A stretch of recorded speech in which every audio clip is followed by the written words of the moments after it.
Welcome back to the Gunn Show VIP edition, my friends, where we crack open the industrial steel doors to revel the human side of manufacturing, a world where robots and humans work hand in glove, albeit with the humans struggling to find gloves that fit because, let's face it, there's a bit of a labor shortage out there. In fact, with millions of manufacturing jobs unfilled in the U.S. alone, it's no wonder everything from your car to your coffee maker took a bit longer to arrive. But fear not, because this isn't just about conveyor belts and clanking machinery. It's about stitching the very fabric of our daily lives, proving that without manufacturing, we might just be sitting naked in the dark.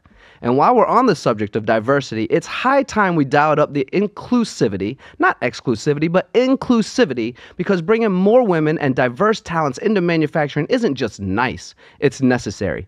After all, studies show companies with diverse workforces are 35% more likely to outperform their less diverse counterparts. So, buckle up as we embark on a journey to humanize the gears and cogs of the industry, one heartfelt story at a time. All right.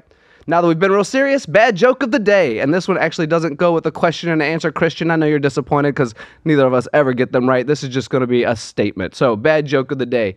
Manufacturing, Christian, it's like a ninja. You never see it, but it's responsible for everything around you. Except ninja stars. Those are important. Okay, bad joke of the day.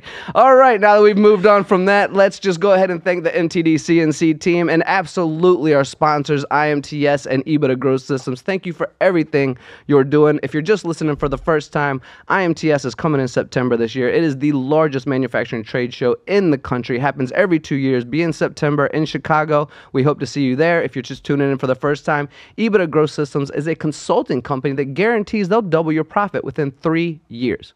Yeah, that's pretty incredible. All right, well, I have an incredible guest today, and you may or may not have picked up on a couple of the cues from the intro today that she might be a lady. Dude looks like... No, that's not the right song for that cue. Come on. But she has chosen to play Two Truths and a Lie. Please welcome my friend Erica. Erica has a bachelor's degree in architecture and design from the University of Florida and a master's in construction management from Washington University in St. Louis. Her career consists of being a project engineer, a consulting manager, a senior manager, as well as a founder and entrepreneur. And to be fair, guys and gals out there, I am really out of my comfort zone. I don't know anything about construction except for like the 9-10 months. I was a traffic foreman for a road crew, if you can believe that, where we were ripping up construction sites. Anyway, that's not about me today. We're going to talk about Erica. Erica, thank you so much for joining us. How are you today? Welcome back to the Gunn Show, my friends. This is the VIP edition. I'm so good. Thank you for having me. Absolutely. Your smile brightens up the room. Christian's already fallen in love with you, my producer. We got Ben in the background just giggling away.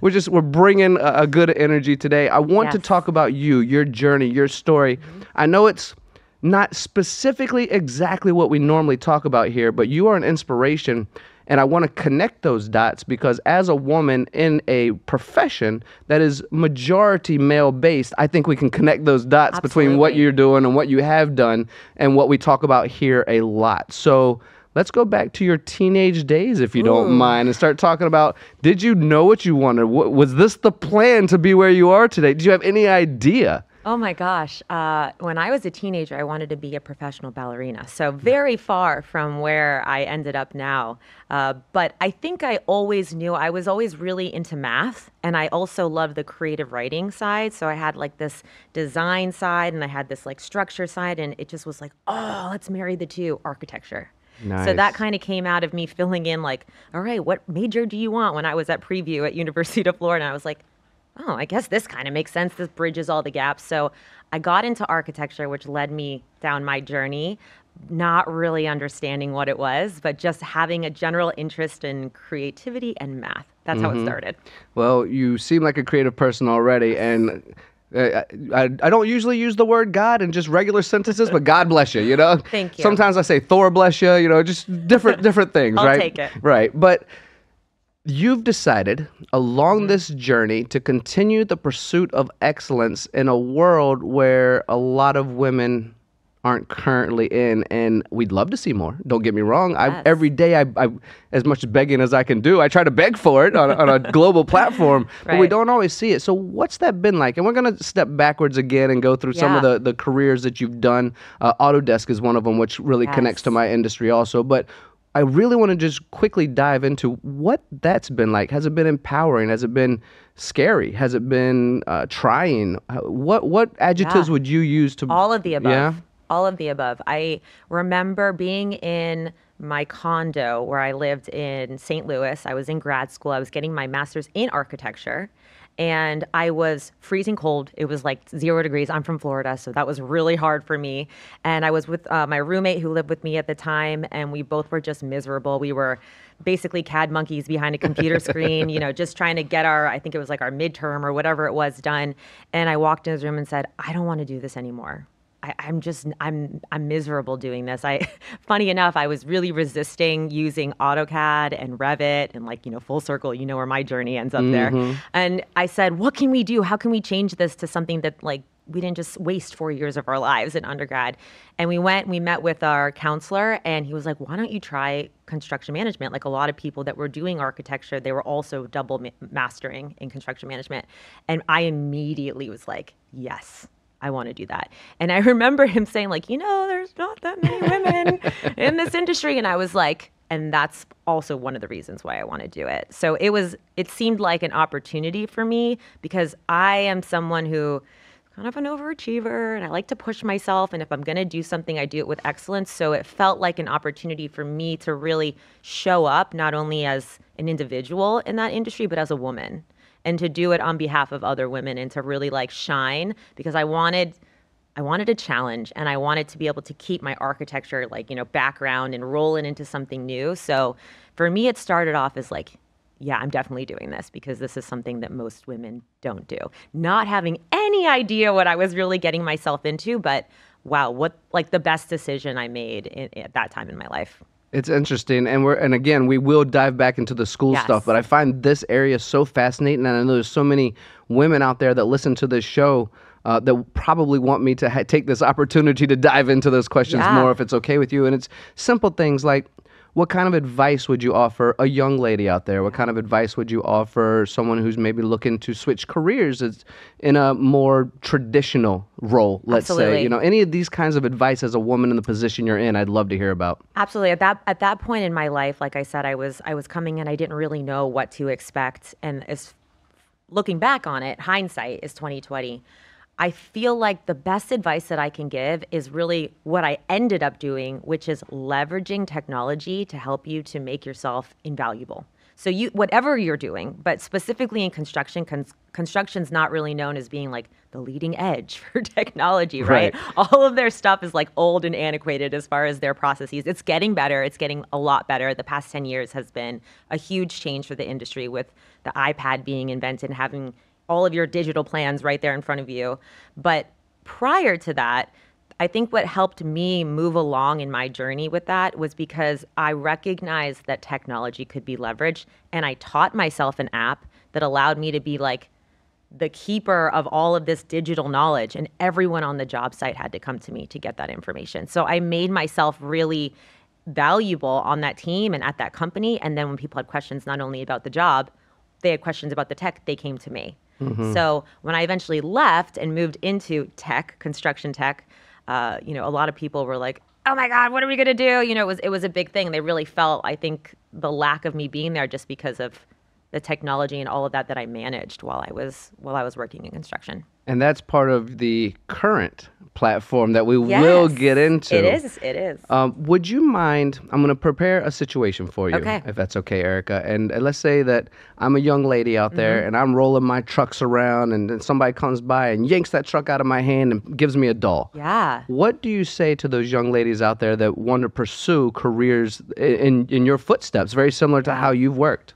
Yeah, I can speak. I never had dolls. I mean, I think I played with Barbies at one point, but I was never really had a little baby doll. I was out running around with the boys in the street in my neighborhood playing hide and seek and stuff like that. So I would encourage anyone, boy or girl, whatever it is that you find passion in, whatever it is that brings you joy, whether it's playing with a bunch of trucks and sand or whatever it is, follow that. I think we're taught, especially women, when we're young, that there's a certain mold that you have to fit and there's a certain way you have to be in order to be accepted by society. And we slowly over time, we start to like shrink because we don't really allow ourselves to lean into the things that make us who we are, make us happy, bring us joy, give us excitement and passion in life. And when you do that, you just basically over time become a shell of a person. But what happens is when you start and you get a little bit older and you're like, well, I don't really care what they think and I'm going to do what I want, and usually that happens after years of not doing that and not being authentic and leading with your purpose. That's when you start to realize, oh my God, this has been here all along. I've wanted to do this whole time. I just didn't have the guts or I didn't have the support or whatever it is. So save yourself all that time and just really go towards whatever it is that, excites you or makes you like, feel interest or joy or whatever that is, however that looks. For me, I always found myself looking at things like, hey, how does this work? Let me rip it open. Let me like dissect it and just like, I used to get in so much trouble for like breaking things and just deconstructing all of my dad's stuff. Be like, Erica, what are you doing? But it was so important at the time that I had an understanding of how it worked. So for me, that was something that was like always in the back of my mind. Like, how does that work? How can I make it better? How like, what can I learn from this? Don't shy away from stuff like that. If you have an interest, go towards it.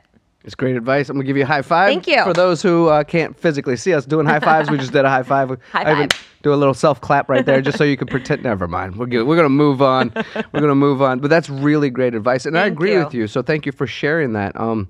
All right. So you have now got a master's degree. Yes. You've decided, I could be a professional ballerina, but maybe not today. You slid into another direction. I didn't have the feet. Yeah.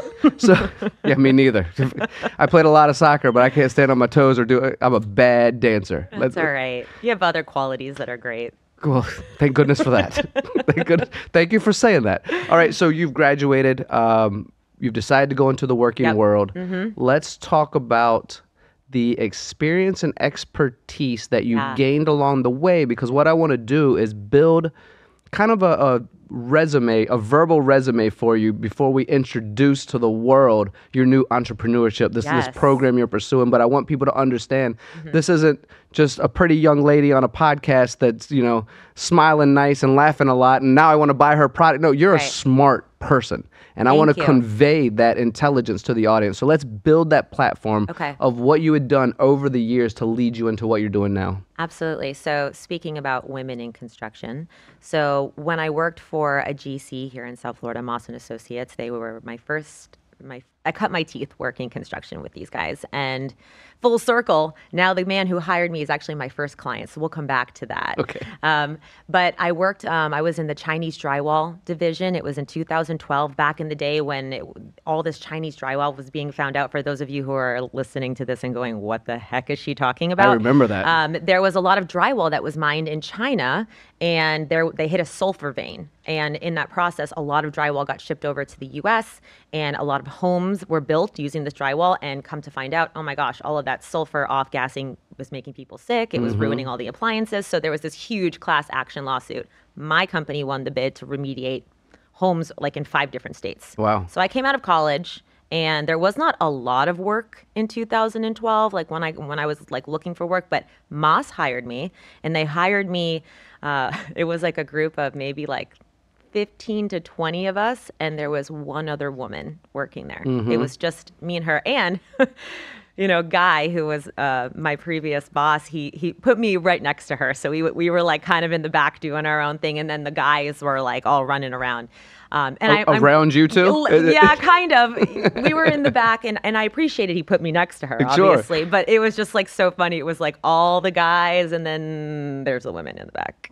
And, pros and cons, I guess, to that. But I learned a lot in that process, because when you're doing 3 to 6 month remediations, you're learning basically how to do an entire project in a very short amount of time. So you're literally ripping everything out of the house to its bare bones, to the studs, and then you're putting everything back. And managing that process is amazing, because you get to see beginning to end. And in construction, when you're doing $100 million high rises, I mean, those projects take anywhere from like 2 to 3 years to be completed. So it's the long game. This was a way for me to learn so much in a short amount of time. So by the time I was done with that and got put on my first job, which was the Icon La Solis, which was the tallest building in Fort Lauderdale, but I think they have built something a little bit taller since then.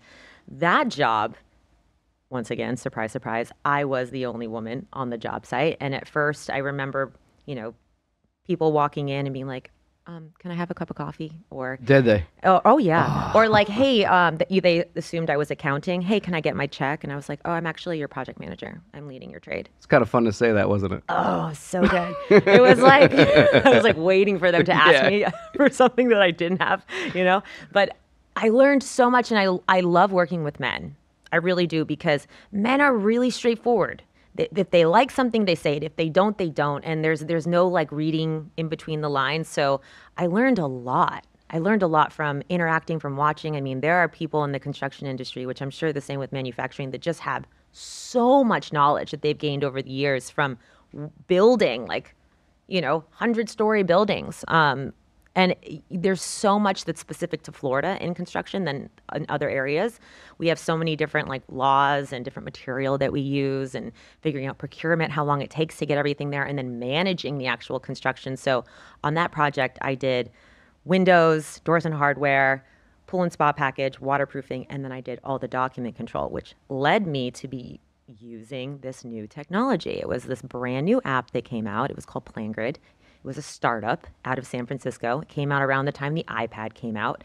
And all of a sudden, you're able to see all of your plans, all of your documents, your submittals. You're able to mark up everything right there. As soon as the office gets something, it automatically updates in the field, which is huge. We're talking, this is like a game changer for construction, because prior to that, every time a revision is made to those drawings, they get printed out. Then you got to bring them to the job site. You got to sleeve them into all the different drawing sets, and then make sure everyone in the field has the latest and greatest. And in that time, that's where all the money and the mistakes and all of that, I mean, is just made and lost. Mm-hmm. Okay? Mm-hmm. So I all can of a see sudden, that being kind of easy to do, actually. oh my gosh. It's just like, before you know it, even you're pouring concrete, and the next day you're ripping it up. Right. Not to imagine like all of the waste that creates. And I'm all about sustainability. Sure. I studied sustainable architecture. So anyways, for me, I was like, oh, this is the solution. Like, everyone needs to get on this. And I remember walking into my project executive's office and saying like, hey, this is the solution. Let's just use this. Like, no more printing. We don't have to worry about that. The price of all that is going to, you know, disappear, and everything will just be so much easier. And I just thought I solved the whole world's problems, you know? It felt that way for a moment, didn't it? It did. And he basically was just kind of like, you know, that's just not how we do things. And, you know, this is how it's done. And we have, you know, like a 70-something superintendent who was not planning on changing the way he's been doing things for all the time he's been working. And, you know, it's basically like a little pat on the head, like, oh, that's sweet. But, you know, you can do that, love that. But also we're going to do all the old stuff too. And at that point I realized I am part of the problem, and I don't like that. I want to be part of the solution. So over time I did both of those things. I updated the old way documents, all that, and also the tech. And eventually I called up PlanGrid. I had a friend who recently had taken a job there and said, I don't care where you hire me or what role it's for, I want to work for your company, because I saw the value. And what was really cool is then while I was using it, I would ask questions on the chat and they would answer me. Like, I had like this relationship with the support person. Like, we would talk all the time, and I would give feature requests, and then they would actually build it. Like, it wasn't like I was just screaming into the void. Like, they cared about what I had to say. And while I loved what I was doing, I was totally stressed out with having to do like extra work. And I said, guys, I love you, but I'm out. Mm-hmm. And I went and I worked for PlanGrid, and I basically traveled all around South Florida, which became all of East Coast, which became all of the US, and then eventually global. And I trained contractors, subcontractors, developers, and owners how to use that app, how to implement it into their workflow every day, how to save them time, how to save them money, and then basically have everyone get home a little bit faster to their families to be able to eat dinner. That was the real value add that like what I did brought to the table, other than the tech and all the savings. So I was, as you can tell, I'm deeply passionate about that, because I was the end user. Oh, and all those feature requests that I put in while I was, you know, doing my thing in construction, they ended up building a lot of those, and I got to present them like online and like webinars with hundreds of people, like in front of a lot of people. And that company really invested in me because I was a woman in construction. So when then there were speaking engagements or opportunities for public speaking events they needed a sponsor, they would send me and I would go and I would speak in front of hundreds of people about my experience working in construction. Now, at the time, wouldn't say I was like a great public speaker, but you learn when you're really passionate about something, which leads us back to the advice I gave. When you're really passionate about something, it's not really difficult to speak about it because you just let it come out from your heart and you explain, what you're really feeling, and that takes no effort. So I found that to be something that I was also passionate about, which is public speaking, communication, and just connecting with people. So I went from construction. Now we're working in tech, and I'm training people how to use it. I eventually move up to manager, and then PlaneGrid, the startup, gets acquired by Autodesk. I think it was $875 million that they purchased it for. And I was like, oh my gosh, this is great. This is all, everyone's ever wanted was to get acquired. And if you remember back in college, the reason I switched my major is because I was like so anti-Autodesk products, Right. Full circle. Now I'm working for the mothership, which is hilarious to me, like such irony. And, we all got acquired. We moved into the corporate lifestyle, but it was still very much like a little startup because Autodesk at the time had purchased a bunch of startups. Mm-hmm. So there was kind of like a world of other startups that everyone was kind of like coming together and, learning the Autodesk brand and the Autodesk way. And I was there for 5 years. And I moved up and I became a manager. I managed a team of 20 plus people. I had 3 managers under me and I loved it. What I found for me was something that I was missing. When I was interacting with customers, that was really exciting. I got to see the light bulb go off. I got to see like them really be excited about what the technology was. And I loved the mentoring and coaching aspect of being a manager. Loved that. And I loved the people that I got to work with. But when you become a middle manager in corporate, it just doesn't have the same pizzazz. It doesn't really give you the warm and fuzzies the way that it has in the past for me, as far as like other things I was doing. And I knew that eventually I would have to make a change because I just wasn't really feeling that intense passion and drive like I did at one point. So that led me to where we are today. At EBITDA Growth Systems, we guarantee to double your value in 3 years. Well, instead of telling you about a guarantee, how about if I tell you a story? We had a shop owner come to us at an event saying, I'm not sure if you can help us. He said, we have our credit line's maxed out in our business. I have a second mortgage on my home. It's maxed out. I'm not sure what to do. I have a payroll coming up next week and I don't know if I'm going to make it. Can you help us? We said we weren't sure, so we came in and we came alongside of him. In 18 months, he went from not having any money to having over $800,000 in the bank and having a 6 times exit what his value was at that day. And now he's living a life that he always dreamed of with his family. And it's fantastic, and that's what's really rewarding for us, and that's what EBITDA Growth Systems is all about. If you want to know more about EBITDA Growth Systems, go to www.ebitagrowthsystems.com, EBITDA growthsystems.com, and go to our contact page where I will reach out to you personally.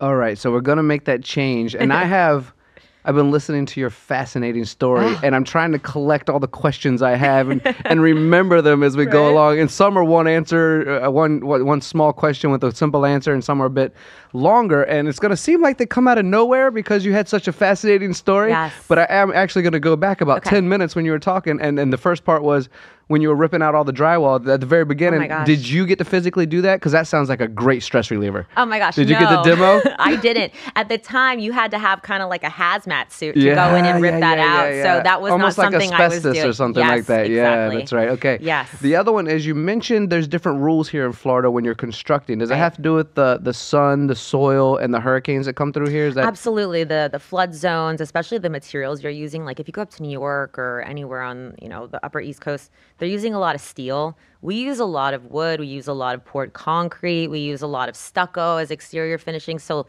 it's just a different slew of materials that you're used to using. Whereas I don't really know a lot about steel construction. That's not something that's in my wheelhouse.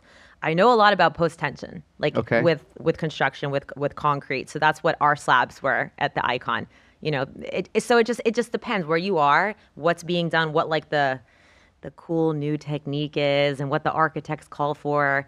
You know, there's certain ones that allow you to have more square footage if you're doing condos or apartments. Other ones you need like more support, so it's like less, you know, rooms that you can either like sell or rent. So things that you don't really think matter, but they do. It really affects the actual material that you choose on a job. That's why I wanted to ask the question. Yeah. I think of how hot it can be, how soft the sand is, and how the hurricanes can blow things and over. And the windows, they have to have a explanation. certain rating, and they have to have a certain, you know, how much sun is being absorbed in, how much is being reflected out, and how does that affect the other buildings and the heat ratio and all of that. Another thing you brought up, Erica, that I found fascinating and a connection with our industry, and I think we're on the same page with this. Let's find out in just a second. Okay. You mentioned when you first brought this technology, and it seemed to be the answer. At least it was to you, right? You connected. You were sitting in chat rooms, and you mentioned this is not the way we do things. And an older gentleman that's been doing things for a long time. Yeah. I can empathize. Yeah. We in manufacturing on our side of the fence are sometimes fighting the same thing. And for the folks out there who are listening and watching right now that do have all that wisdom, I am not purposely or accidentally undervaluing you. We need you, your wisdom, your tribal knowledge, the decades of information. However, we kind of need to know it too, meaning we got to put it in the digital world. Right. So I find that what you described is something that I fight a lot as well. Okay, let's try something new. Let's try something modern. It's going to speed things up. It's going to reduce waste. It's going to be better for the environment. All these things that really matter, but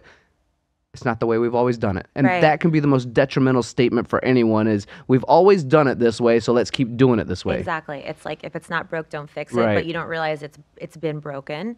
And nothing ever was invented with the mentality of if it's not broke, don't fix it, right? You're always pushing the boundaries. And like you said, there is a place for the people that have come before us that have done it a certain way and they know how to do it and they have all the wisdom. They have all of these, you know, stories and experiences that they can share to like teach the younger generation, but it's also the younger generation's job to push the boundaries and to push the limits because we are brought up in a different way with technology, and it's a synergy of both of them coming together. I learned how to do what I do from people that have done it before me, but now they're learning how to do that better with the implementation of technology. Yeah, I think I'm a little bit older than you, but I know Christian's a lot younger than me, and I think it's from my insight, growing up with none of it, playing outside all the time, turning to pagers and getting a buzz in my pocket to the first cell phones, the expensive ones that were on minutes, the big bulky ones that made no sense. The flip phone, of course, the days of having, you know, that style. And I remember the very first day, the very first Apple. I remember the lines out the door when they released the first Apple, you know, technology.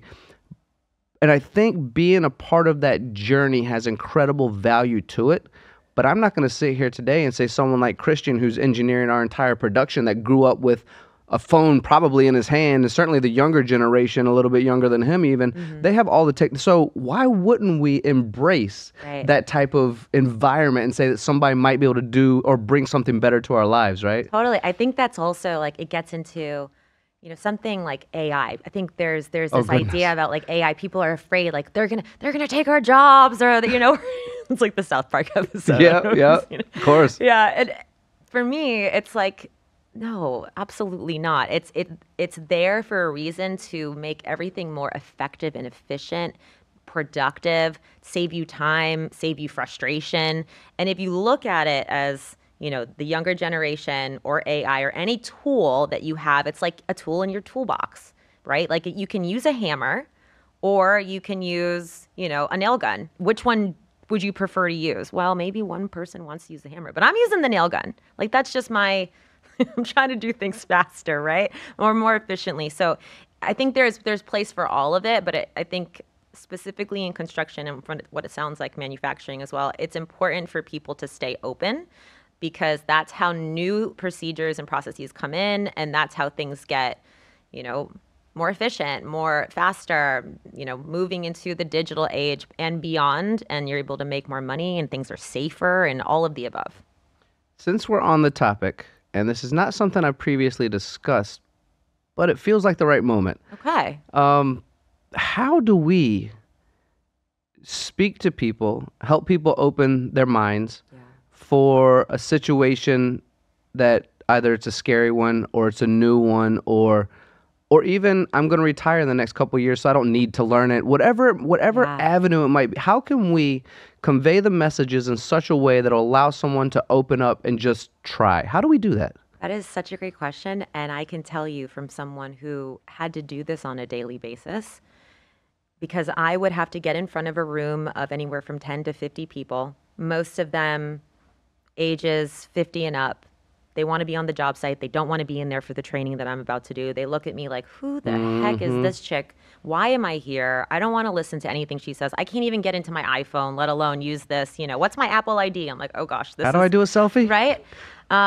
And then not only do you have to engage their attention, but you have to keep it. So to your question, how do we get people to open up and to be open to learning new things and to be open to seeing things in a different way? It really stems from understanding what their personal pain points are. So maybe for you, it's I'm frustrated because I'm working a long time and I'm doing double data entry, and my son's baseball game, I miss it every single Tuesday. My wife's mad at me and I'm stressed out, and whatever it is, that's about time. That person wants time. They want more time in their day so that they can do the things that they want to do. And understanding that most people, it's probably somewhere between time, money, or it's an inability to, I would say, like, to learn. Maybe they're worried that they're not going to understand it, or that someone's going to perceive them as stupid. Like raising your hand in class to give an answer or something like that. Yeah. If they try it and they can't do it, then now everyone around them knows that they maybe they think people think that they're incapable or that they're not smart, and they've already built an entire reputation of being the smartest guy on the job site, in that situation. So it really comes down to figuring out what is the motivating factor for each individual, and most of it has nothing to do with work. I mean, yeah, you want to like move up in your industry. Obviously, you want the perception of professionality. You want people to look at you with respect. But at the end of the day, it all comes down to a really personal human level. And if you can understand what that is, then you can get them to do whatever. You've taught me two things just now, but before we get to those two things, might I just say to the audience, please never judge the people who ask questions. Some of the best advice that anybody with wisdom will give you is to ask questions. If you think that you're the fool in the room, you're going to be the most educated person in the room as well. You're going to learn something that other people will not. And I promise you, the silence is it's something that's going to create problems later on. Ask those questions. Your friends, your colleagues will be grateful that you did later. The other thing I picked up just now, Erica, that you said is, although we're going in a, let's say, futuristic, a more modern, right, we're not disconnecting from humans. You just told me that this software that allows us to do more and make our lives better is all about understanding a person. Yes. So that's so important, I think, for people to understand out there. We're not disconnecting from each other. We're just figuring out better ways to serve each other. Exactly. Absolutely. And it's only as good as the person willing to use it. Like if they feel like it's actually doing them a service, they're going to put energy into it and they're going to use it because it helps them and it helps the team and it helps everyone. But if they don't understand how to properly use it or they don't see the value, it's literally just a paperweight. It's your phone that you're not using it for what it's made for, I'm going to date myself real quick. You ready? I'm picturing now the first person who picked up a remote control on a TV having to walk back and forth to change the channels all the time. Like, what's this thing for? And fold it on the ground. Totally. This remote's no good for me. Yeah. I'm going to get up like I'm supposed to and turn the channels, you know? And there's like a excitement or like some type of like pride in that. It's like, come on, let's be open to learning new things so it's easier for everyone. Like you don't have to like wear it as a badge of honor just because you can get up and walk to the TV. Everyone can do that. Well, most people can. Most people.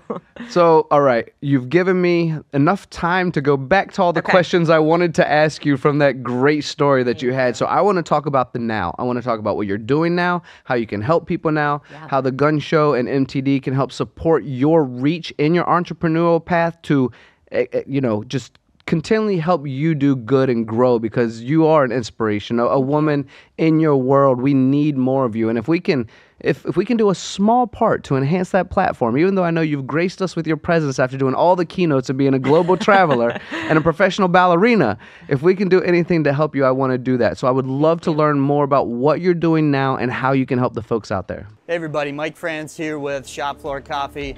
For 20 years, we've been seeing the same issues going on with workforce development and the shortage in workers across the industry. We wanted a way to give back. Shop Floor Coffee is our way to do that. Proceeds from every bag or every type of coffee you buy from us go back to the community. We work with amazing programs and initiatives across the country where we're giving back. We want to help support the community, come together with us, join us in this effort to help support the community. Please, thank you very much. Absolutely. So what I loved so much about what I did is by the last 2 years when I was working at corporate, I created this, I called it the boot camp. And it was basically for my team and my team of 20 people. I taught them how to get up in front of the room and to really own the room, how to lean into their own authenticity and to engage with our customers and to teach them. Obviously, product knowledge was important, but this particular boot camp was all around confidence. It was about exuding confidence so that you can connect to people so that you can be more profound at what you're doing, which is training and teaching people how to use the technology. So I found that that was something I really enjoyed doing. And I was like, man, I really want to get back into that for myself. So I started my own consulting company, and now I work with contractors. I work with tech companies, because a little bit of both. And I basically teach them, or I give advice on how to best implement and standardize on the technology that they currently have, and then make recommendations around some other ones that I've seen work, or maybe I have to do some investigation to see what's really out there. I mean, when you work in the construction industry, specifically the tech part of it, you learn what other products are out there. And you'd be surprised, a lot of construction companies, they actually do have a tech stack that they're working with, but all of the different software doesn't really speak to each other. Mm-hmm. We have an idea that like, oh, we bought this, so now everyone uses it, it's working perfectly, and we're getting our ROI immediately. Absolutely not. Like purchasing any technology, that's like step 1, and really to optimize it, you got to go all the way to like step 40. And I think the industry is really pushing contractors or just any company really to utilize technology. You hear the AI buzz, like, oh, use AI, and it's like, cool, let's do that. But like, how? How do you get people that work there who are actually going to be using it every day behind it? How do you show them how it impacts them, right? So what I do is, other than the tech standardization implementation, I sit with a lot of people and I just understand, what are your pain points? What are ways that you can do things, or where is it breaking down for you? How can I help? Well, if we did it this way, maybe, oh, perfect. Well, why do you want to do it that way?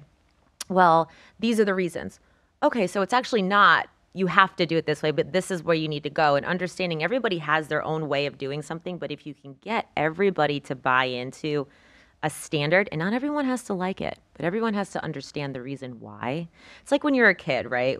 And you do something and you go to your parents and they're like, don't do that. And you're like, why? And they're like, because I said so. Uh-huh. And you're like, okay, right? But if you can explain to somebody the reason why changing a process, or maybe it adds an extra 3 minutes to their steps that they've been doing for like 10 years, but how it's going to save so much time and money and effort from everyone else in the team. Like generally people want to be a team player. They want to help. They want to make the company money. That comes back around in their paycheck, right? So it's a lot of psychology as well, like just getting to know people. And most of the time people just want to be heard. Yeah. There's somebody in the background who just, heads down. They're just like, not living their best life, doing their day-to-day process. And when you can just listen to them and understand, wow, this person actually knows quite a lot about this particular product or this process or this industry. How can I take what they need and what they're doing, and how do I collaborate with other people? And this person starts showing up to work happier, doing their job with more success, right? Like simple stuff, but companies are working to do what they do best to make them money. They're not really always checking in with their employees and seeing like what's working, how do we optimize, how do we make this better. So that's what I do. So I go in as a consultant, a tech consultant, but secretly I'm kind of more of like a team culture consultant, because really it comes down to the person. And I go in and I build workflows to optimize things. And so far, so good. So I've been 2 months in this business, and I have a subcontractor that I work with, my initial manager who hired me at Moss. He's now a president of a subcontractor here. Advanced Deco is the name. And I told him I would do a shout out when I was on here. Hi, Guy Reese. How you doing, Guy Reese? He's Pleasure. awesome. Yeah. And yeah, so I'm doing a lot of that right now with his company. And I also work with the tech company, and they're brand new. They're startup. They have amazing face-to-pay technology, which is literally the future. You're going to be able to walk into any store, anywhere, and just scan your face, and then that's how you pay. There's no more credit cards, any of that. So I'm helping them with business development and also building out their sales team, because for the past 7 years, I've been in customer success for tech. So helping the sales team to sell it. So I actually have a lot of knowledge on that. So I'm doing that as well. So all of these things. And then the last thing that I'm currently working on, which is really my passion project here, Tony, it is building out a course. And the name of the course is Mastering Authentic Presence. So it really takes everything that I've learned, everything that I've been coaching my previous teams to build that authenticity and build that confidence in themselves. I want to be able to teach this to people all over the world. And it's not about just, doing what you see the guy on the TV doing. Oh, they're holding their body a certain way, and they're using tonality, and they're using their hands, and those things are great. But I don't want to do it the way you do it. I want to do it the way I do it. And I want everyone around me to really lean into their own authentic way of doing things, because that's what makes them special. That's their secret sauce. It's not like just being the loudest person in the room. And I learned that because when I would train my team, I realized, wow, every single person on this team is different. And I can't give them all the same feedback because they're not all the same people. So I'm building this out. I'm very excited. It's probably going to be released within the next, I would say, about a month and a half. Slowly getting there. But yeah, that is something I'm really excited about. And I'm utilizing these techniques in my day-to-day as a consultant. Before I forget to ask you, How can we find it? How can we find you? Is it social media? Is it a website? Let's just go ahead and drop those shamelessly right now. Absolutely. Before I forget to ask the question. On Instagram, Rica531, so RICA531. You can find me on LinkedIn, LinkedIn, I think, .com/Erica Gasbarro. I'm also on Facebook as well. I'm going to be hosting live, like a live open chat on my Facebook group. It's called the Authentic Collective, the Communication Collective. We just named it yesterday. So nice. So I'm going to be doing live chats on there as well. And then that will funnel people to the course. So you don't have to buy the course to just be part of that chat. If you want to just meet people, like-minded people that are looking to be more impactful with their communication, own a room, leave lasting impressions, all of that fun stuff. And really, at the end of the day, communication is the most important thing, because everything that I've told you about my whole journey, the main thing that has gotten me to where I am right now is being able to communicate. I'm a Gemini, so natural communicator, okay? I love hearing my own voice, which is when you said podcast, I was like, absolutely, let's do it. And we got the headphones on to make sure we hear ourselves real clearly. Surround sound here.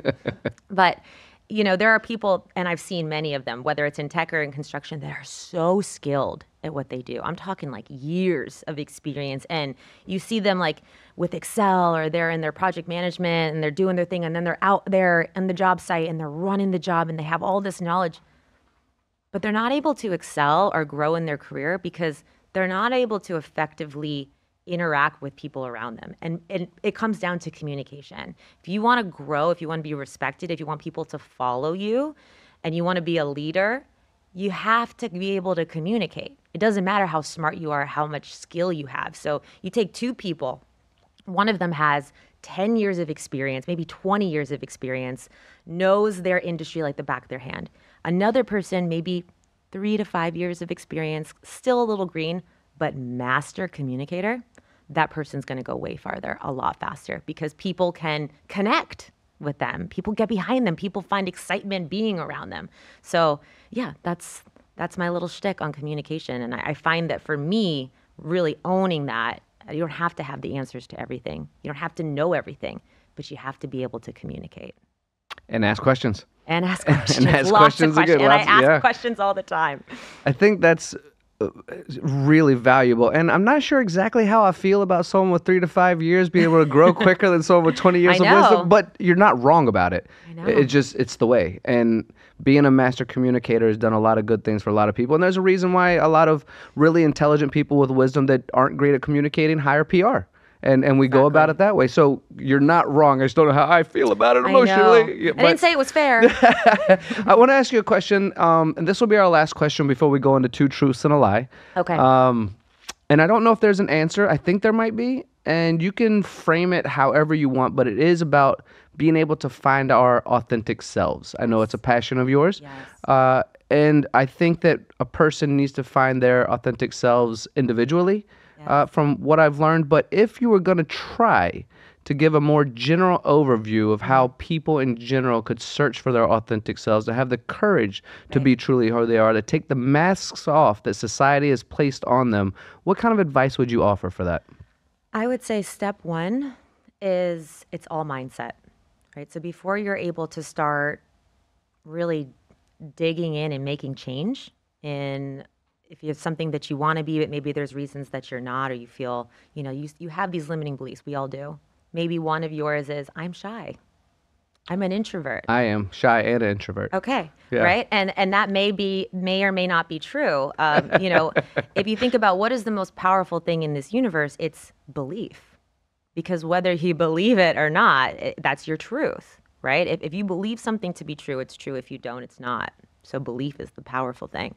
So the first thing I would say, if you're really trying to understand who you are and get in touch with your own authentic self, you have to get clear with what are these limiting beliefs that you have that are preventing you from showcasing what's on the inside out. Right? It's like this armor that we create and we put on ourselves over time because we're worried about what people think about us. We're worried about fitting in. Maybe we've been told in the past, you're not good at that, or, oh, you should do this, or I'm looking for validation from everyone around me because that's just how I grew up. Like maybe I didn't get a lot of it, so I seek that a lot.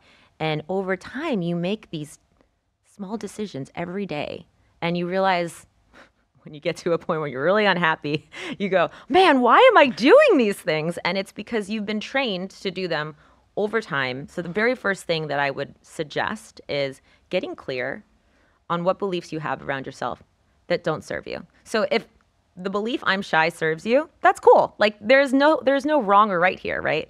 But if you are trying to be a master networker, a public speaker, you're trying to move up in your career, you're trying to be more impactful with your communication, perhaps that belief doesn't really serve you. So is it really who you are, or are these just beliefs that you've created about yourself over time? So step 1 is understanding your mindset and how you view yourself. And usually there's a disconnect between how you view yourself and how other people see you. Have you ever been told like, oh my gosh, if only you saw yourself the way that, I see you or other people see you? It's like there's this difference there. And I think what real authenticity is being able to be so authentic to who you are and not really caring. Obviously you want to be respectful. You want to understand that there's a difference between intention and impact, but we can't walk around on eggshells just trying to make other people happy. We can't control how other people perceive us. So why do it? Why do it at all? Just be real with yourself and act in a way that makes you happy. The best thing I'll say is this: become the person that you admire. So if you think about like the best people in your life, or the people that have qualities, you're like, oh my gosh, I love that. Become that. And then when you live your life, you're happy, you're proud of yourself, you're in alignment with who you are. Like, it's different for you, how you are, who you are, than, how I show up. We're different, and we're not trying to compete. So I think a lot of people think that it's like a competition, especially in career, like how to move up, maybe in corporate, like, oh, I gotta beat this person out for a job. But if you think about all the people that have left lasting impressions on you, people that you look up to, people you respect, it's probably not because they all share the same qualities. It's probably because on some level, you may not have noticed at the time, they're just being their authentic self. And they're allowing whatever that is and however that looks to just come out. And they're not trying to be anything or like be a certain way or, showcase certain things to get attention. They're just being real, whatever that is for them. Well, your authenticity today has allowed us all to be a bit more authentic. Wouldn't you say, Christian? I know you're over there thinking, man, I feel good about myself today, aren't you? That's every day. Every day, yeah. It's every day, baby. I love it. Erica brought us some good vibes. I don't think that there's anything more profound I can close this out with. Of course, I do have a closing, but that was absolutely beautiful, Erica. Thank you for doing that. Would you mind telling me 2 truths and a lie? Okay. I don't. We have such a great relationship now. I'm not sure if you want to lie to me. You know. I know. Okay. Here we go. 2 truths and a lie. I have been to China. My arm span is longer than my body. I can do a backflip. Oh, goodness. Yeah, let me just go ahead and preface this with I've never been correct. I've never won this game. And this is tricky because, Christian, I mean, side with me here. She already mentioned she traveled the world. So she could pick China and it could be absolutely correct, but it might be the one she hasn't been to in all of Asia like myself. I've not been to China, but I've been to every other country in Asia just about. I'm looking at her wingspan. I don't know how I feel about that one. And the ballerina stuff makes me believe that she might have been able to do a flip, if not at one time, and still. Tried to stump you here. Christian, what are you leaning on? I don't know. That's a tough one. I'm gonna go. Was it you can still do a backflip, or you could do one at one point? Well, let's clarify that. Both. Oh, both. Does that help you at all? I might go with that. Is the lie? I don't know. I think Okay. she looks fit. I think she could do it. I'm gonna go with wingspan.